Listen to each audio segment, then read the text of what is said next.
ये दोनों छोटे बच्चे नईम और तबीता हैं और ये सिस्टर पारुल की सिस्टर के बच्चे हैं। और इनकी टेस्टिमनी ये है, ये कह रहे हैं कि 2016 दिसंबर में जब ये अपनी आईडीज़ को रिन्यू करने गए तो इन्होंने आईडीज़ की बनाने के लिए एप्लीकेशन तो दे दी, लेकिन इन्हें आईडीज़ नहीं मिली।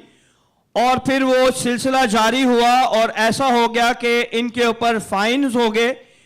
और ये जब खुदावन के घर में आते रहे और खुदावन के नाम को जलाल देते रहे, और जब ये दोबारा अपनी आईडीज़ के लिए दोबारा ऑफिस में गए और इन्होंने वहां जाके पूछा तो उन्होंने कहा कि आपके ऊपर फाइन है, आप ये फाइन पे करेंगे तो ही ये काम होगा।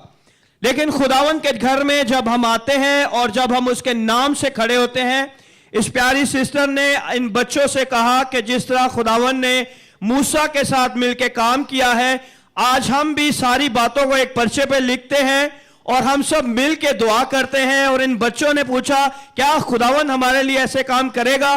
तो खुदावन हमारे जो है नामुमकिनात को मुमकिन करने वाला खुदा है। और जे दूसरे दिन जिस दिन ये गए वहां पे इनका बहुत झगड़ा भी हुआ और ये आए और इन्होंने उस पेपर पे हाथ रख के बच्चों के साथ मिलकर दुआ की। और नेक्स्ट डे ये मुमकिन हुआ कि पूरा कंप्यूटर सिस्टम में जो जहां पे वो आईडीज़ नहीं दिखा रहे थे, इनके सारा प्रोसेस रीएक्टिवेट होके खुदावन ने इनके लिए वो काम मुमकिन कर दिया। जोरदार तालियां बजाएं।